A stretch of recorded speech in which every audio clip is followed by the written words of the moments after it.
hello, and welcome to another edition of Health Solutions with Shawn and Janet Needham, where Team Needham discusses everything healthcare.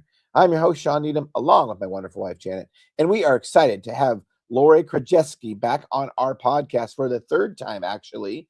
Her specialty is root cause medicine, and with all the talk going on about hormones in the news now, and the FDA talking about it, the CDC talking about it, perimenopause and menopause, and of course, Jan and I have talked about this for decades and a half. But it's important to get the whole picture of what is going on, and not just a snippet of it. So, Lori, welcome to our show. Thank you for having me again. Good to see you. So, tell us a little bit about what you do. What I do. I am a naturopathic practitioner, which essentially means we look at the body as a whole, spirit body, mental body, emotional body, and physical body, of course. And we try to get a framework of what somebody might be dealing with in order to address all of the systems in harmony, if that makes sense. In a nutshell, that's what I do. Exactly. So, Janet, what questions do you have for Lori? Okay, Lori, this is probably something that you're already addressing right now, especially in the light of everything that's going on about hormones. And Shawn and I get these questions too, but I think people really need to have some guidance. So what would you say your litmus test is as to who is qualified to help balance people's hormones? Wow, that is a great question. That is. I don't know how to answer that diplomatically. Who is qualified?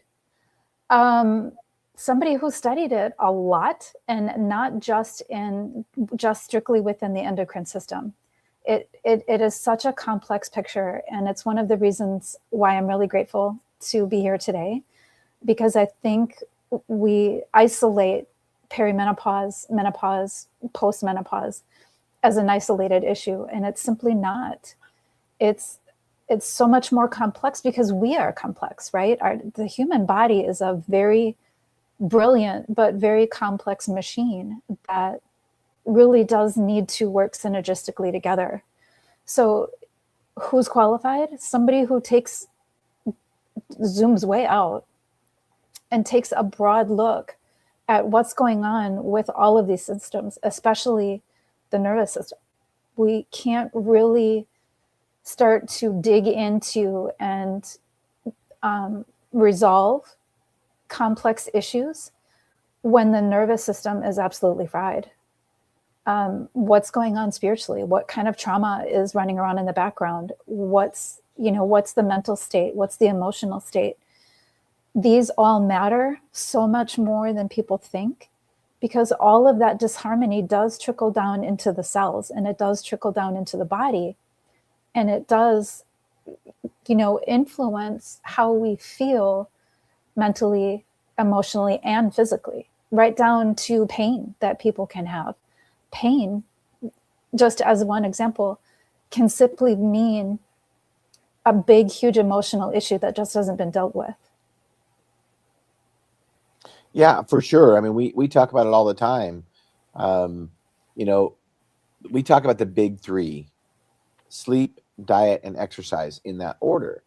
But we also talk about stress. Mm-hmm. And typically, if you are anxious and you have a lot of stress going on in your lives or past trauma, typically, and you can expand on this, please, typically that's going to mess up your sleep. Whether you know it or not, you're probably not sleeping really well. Is that a true statement? Absolutely. The nervous system runs the show. Ask any chiropractor and they will tell you, if your spine isn't in alignment, if your head isn't sitting quite on the top of your spine like it should, if your pelvis is off, it's going to affect your nervous system. And that vagus nerve runs the show. People don't realize how directly connected our gut and our heart and our brain are. And when that vagus nerve is not happy, it's going to show in the whole body. Digestion is going to be off. Sleep is going to be off. Mood is going to be off. systems are going to start giving you all kinds of red flags that you probably don't realize are even red flags until there's a health event, until the digestive system goes offline. Or for, this conversation that we're having today, when you start to hit perimenopause and these symptoms get a whole lot louder, you think it's related to the hormones, but it's most likely related to a whole lot of other things that happened in the last 30 years that you didn't realize were contributing factors, and you didn't realize were affecting you so significantly, because unfortunately we get really good at ignoring our symptoms. Right. Well, and I'm going to think that, for sure, we see people that go through menopause better, whether they're on HRT or not. But typically the ones that we see are the ones that are on HRT, just because that's what we do. When they eat right, sleep right, move right, regardless of what kind of dosage of hormones they're on, they just go through menopause a lot better. Mm-hmm. Right. And I'm going to take it just a little bit further. There's people who get great sleep. Their circadian rhythm is fantastic. They're eating great food. They're drinking structured water that's mineralized. They're doing all of the right things. And they still wonder, what am I not doing right? Or how come I don't feel well? And that's where I feel toxicity is really overlooked. We're bombarded, honestly, with a lot of toxicity in the air, in the water, in the soil, in our food. And I think a lot of times that toxicity inside of the cells can really bring you down, even if you are getting great sleep, even if you are eating great food. It might not quite be enough to move the needle. And I also think, again, we go back to maybe some spiritual disharmony that's causing some toxic looking traits that are going on, especially the emotional and the mental. Trauma is grossly misunderstood and usually occurs during our childhood. We're viewing our lives through the lens of a very immature mind that doesn't have the capacity to understand, and it perceives in a way that we probably would never perceive as adults. But that trauma does still stick there, and it can be running the show without any cognitive awareness on our part. So that can weigh on us. It can really mess with your sleep and you don't know why, or again, mess with your digestion and you don't know why. Yeah, and we already talked about how important nutrition is. And if your digestion isn't good, it doesn't matter what kind of quality of food that you're eating. It does. But if you're not processing the nutrients right because you don't have a healthy gut, then you're not going to get optimal results from even good food. Right. And it's, again, when we're looking at our foods today, as opposed to maybe when we were growing up, it's a very different picture. Even when people think that they're eating healthy, I don't know if they realize a lot of the hidden sugars, a lot of the hidden chemicals, a lot of these foods seem healthy, but when you start to really look and understand the ingredients, they're kind of garbage. So we think, we're doing the right things. And sometimes if we just, take a look with a different eye, or have support taking a look with a different eye, we can find a lot of those hidden triggers that do, mess with the digestion, absorption, assimilation. And that in turn, turns into, are we producing enough of our dopamine and serotonin? Because a lot of that is produced in the gut. And then we wonder why we have brain fog and we don't sleep well, and we try to work out and our body just doesn't have the energy.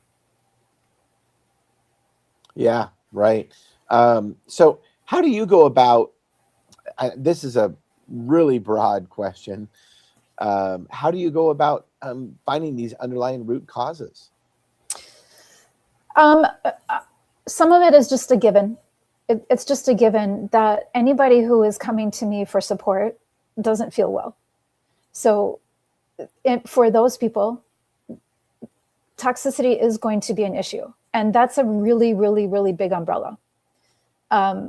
When you don't feel well, you kind of have to take a look, again, at all of the symptoms, all of the systems in place, and it kind of do a life evaluation. Do you have endocrine disruptors in your home? Are you eating foods that can act like a hormone mimetic? I assume that the people that are coming to me that are not feeling well have a lot of toxicity going on, and we have to start removing that in order to have a more solid foundation to start the repair and the rebuild again and re-nourishing again. Like you said, if you're sleeping great and you're eating all of the right foods, but you're not digesting, you're still seeing undigested food, that's a problem. And that really points to a toxicity within the gut that is really deeply embedded in the cells, especially fat cells. And if we can talk about heavy metals without getting shut down, those get stored in fat, and our brains are primarily fat. So it's really starting to pull out the toxicity first to strengthen that foundation. If the foundation is wobbly, it's going to be very hard to build on. Where's the number one place you think most Americans are getting toxicities? Air, water, soil, and food. And so what would be the best way to remedy that? So again, taking a look at perhaps air quality in the home. There are several states, not just homes, but several states that are very challenged with healthy air in their homes. I'm not going to call them out because I don't want to pick on them, but mold in the home is really pervasive, and it can be very hard to find. So if your air is not healthy, you are not going to be healthy. Water. If you are on city water and you're still drinking chlorine and all of the cleansers that they put in it, and that's a rabbit hole we could fall down, but city water can be pretty gross. So are you filtering your water? Do you perhaps have an underwater filtration system that you can drink and cook with? Ideally, you have a whole house system because you're still going to bathe and shower in it. So it's still going to get absorbed through the skin. And, the list goes on. A lot of people don't understand perfume. Perfume is in everything. It's in cleaning supplies. It's in soaps and lotions. People still spray perfume on their bodies, and they're poison. They're literal poison that you are putting on your skin and washing your clothes with and washing your dishes with and washing your house with. So it's pretty pervasive, but we can learn more and do better. We can find, even natural perfumes that are made from essential oils. If you really, really like your perfume, just switch it. If you love your lotions, again, you don't have to stop using lotion that smells great, but switch it to something that's more healthy, that is literally not going to disrupt your entire endocrine system. Well, it's a really good point, because we had well water and all of a sudden it changed. Now we know there's chemicals in it.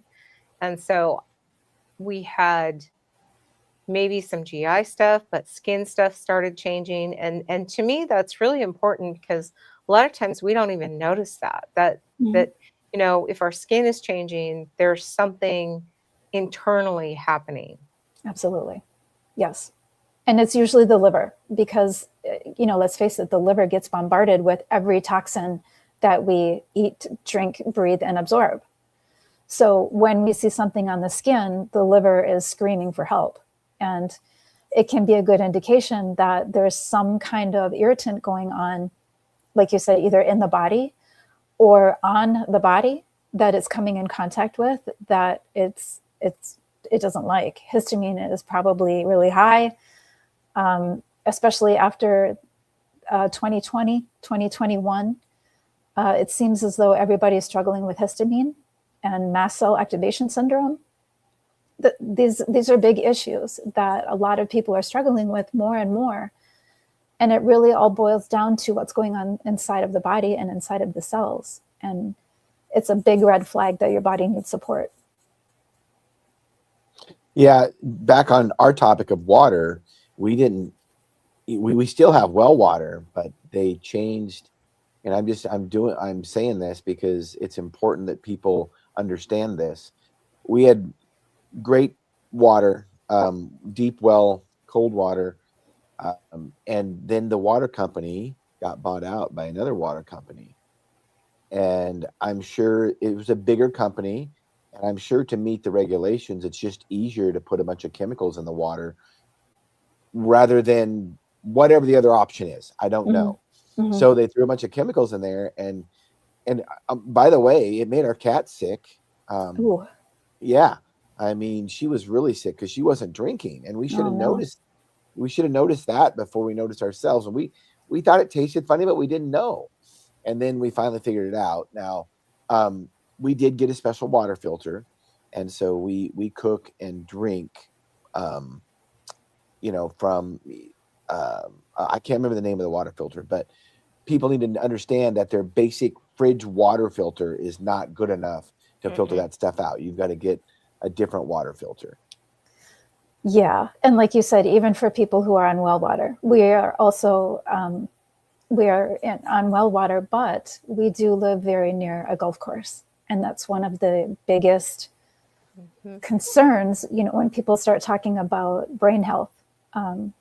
They're linking it to Parkinson's and Alzheimer's, and all of the chemicals that go into these beautiful lawns go right into the drinking water. So it's something that even if you don't have city water, you should always keep your finger on, because you just never know when the water table is going to change. A lot of the larger farms spraying their acres and acres and acres of crops can really pull a lot of water out of that water table that we're all sharing.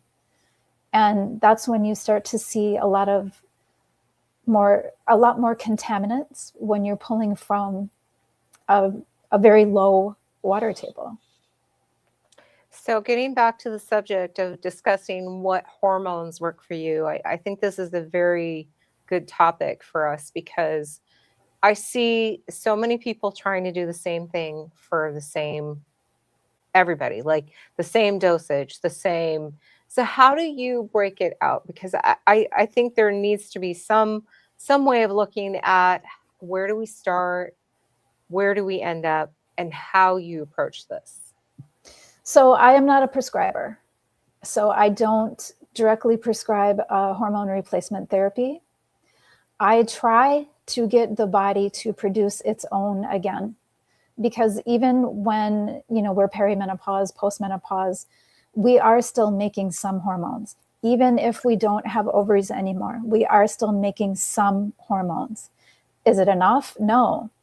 But if we can clean up the body, if we can clean up the cells, if we can clean up the terrain, strengthen the terrain, nourish the terrain with all of the nutrient gaps that it's probably been dealing with for a very, very long time, we can activate the body's ability to make and metabolize hormones again. So that's where I do start first. And then if that isn't enough, to me, it's very challenging to try to find a provider who has a really good grasp on the entire system, because there are over 50 hormones that we need to feel fantastic. They all need to be happy, and the levels need to be up, and they need to be working together. And when they're not, we're going to notice. So when it comes to hormone replacement, some of them are replaced, but that does leave several other hormones that are probably not working optimally. So what I like to see is activation first, clean up the terrain, build a strong system, activate your body, see how you feel. Then if you need to add some hormones to the picture to feel better, which we all want to feel better, right? Whatever we got to do, just feel better. Try to find, even if you have to try several providers or, get into some kind of networks. Believe it or not, Facebook groups can be a really great place to find providers who have a good understanding of what hormones are really needed for you, not cookie cutter, across the board, this is what women need. But what does your body need? And I am a big fan of always starting with the absolute lowest dose, because again, we're not cookies. We don't respond well to cookie cutter treatment. We do need to have customized treatments for us. And, even with HRT, there's so many options. There's gel troches, there's pellets, there's creams, there's a lot of options. So it can be very challenging to find a provider who has a good handle on this, but they're out there. Sometimes testing can be helpful. Bless you. Sometimes testing can be helpful, but I do feel like it falls short a little bit, because again, if we've got 50 hormones and we're testing for maybe 8, and Right. we're replacing maybe 2 or 3, maybe 4, if you have a great provider, there is some lack, which is why I like the dual approach. Activate your body's ability to make them all again, and then maybe consider replacing with the HRT. Right. I think one of the fallacies or myths that's out there is that hormones are just for reproduction.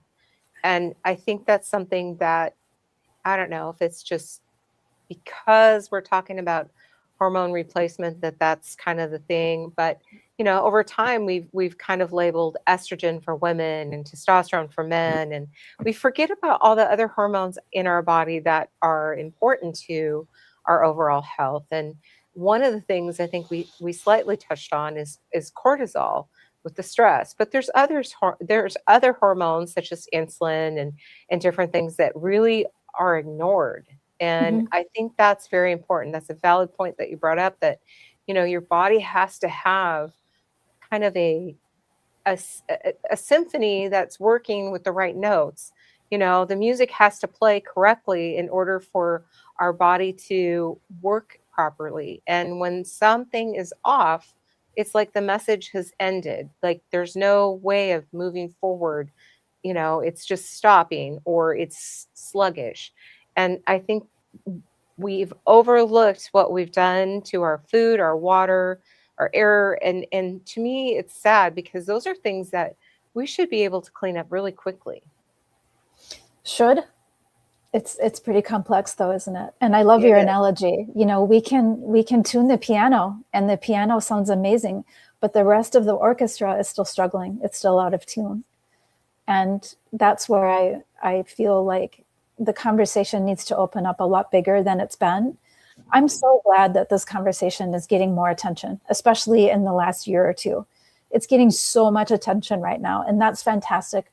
But the envelope needs to be opened just a little further to really look at the whole body as a system and what is really going on in that terrain, and how can there be more harmony so that orchestra sounds amazing, right?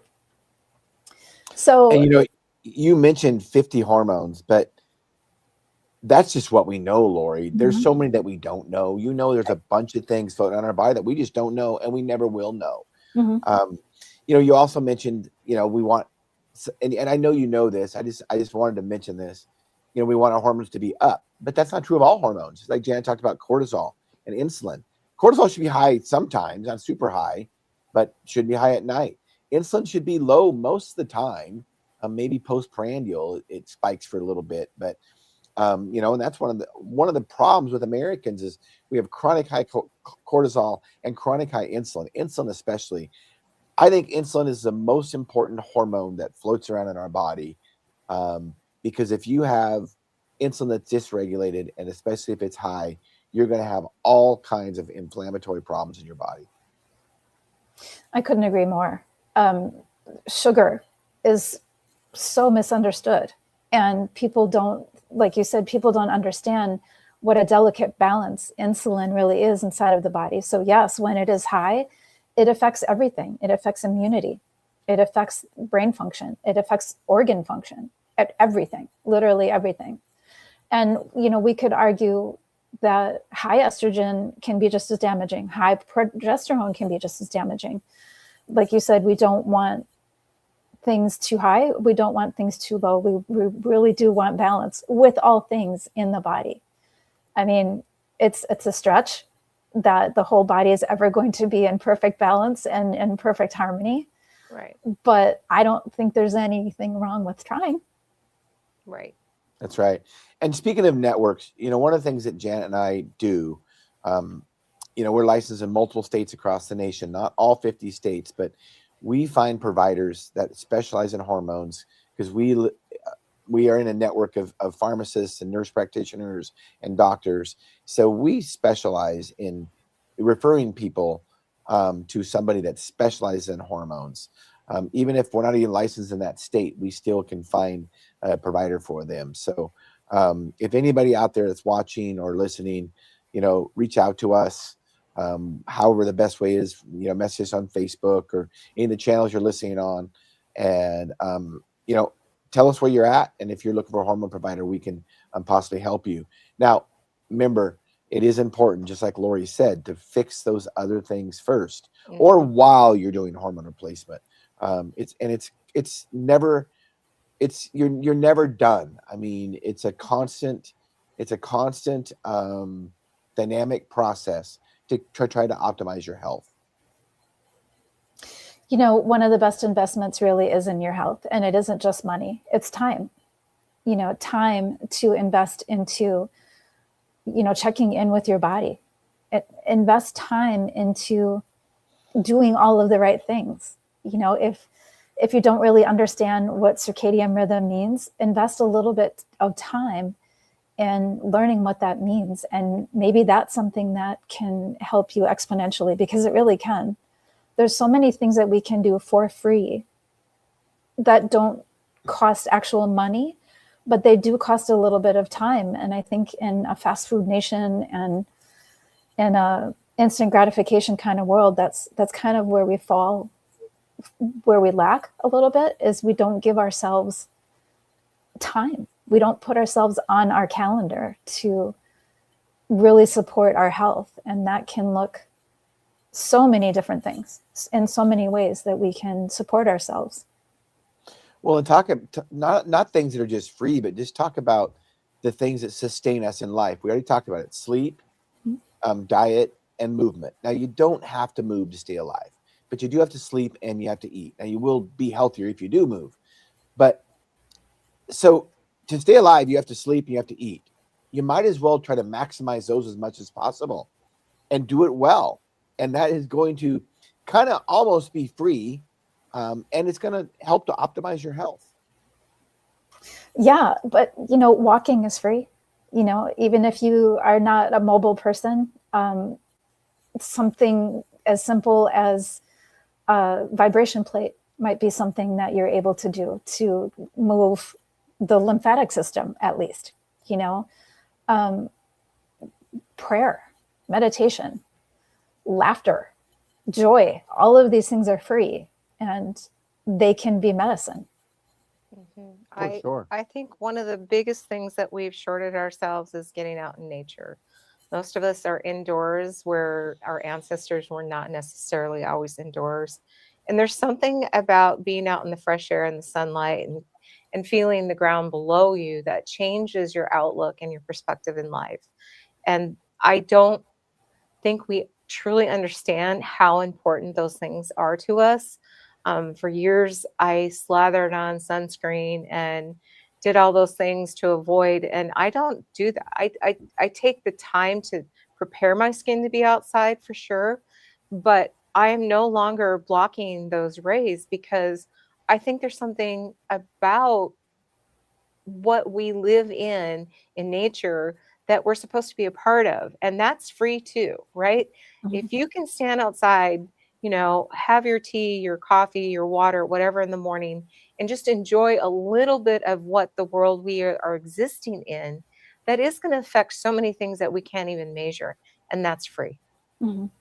I couldn't agree more. And like you said, just standing on the earth, not concrete, but standing on the earth really does something to the physical body. I think is it like 7 seconds or something like that? It's amazing what being connected to the earth can do in seconds, let alone if you give yourself 15 minutes, 30 minutes, an hour. I agree. Right. Yep. Exactly. So Lori, as we wrap this podcast up, tell us what you have a passion for. I have a passion for never stopping to find some kind of solution, because they are out there. The body is a miraculous thing. I don't even know what to call the body, because the body is not good enough. It is such a miraculous system that is unlimited in its capacity to heal. And all it wants to do 24/7 is to reach homeostasis, to maintain health, to heal whatever is broken. That's all it wants to do. Everything we do gets in the way of that, especially what happens in our head.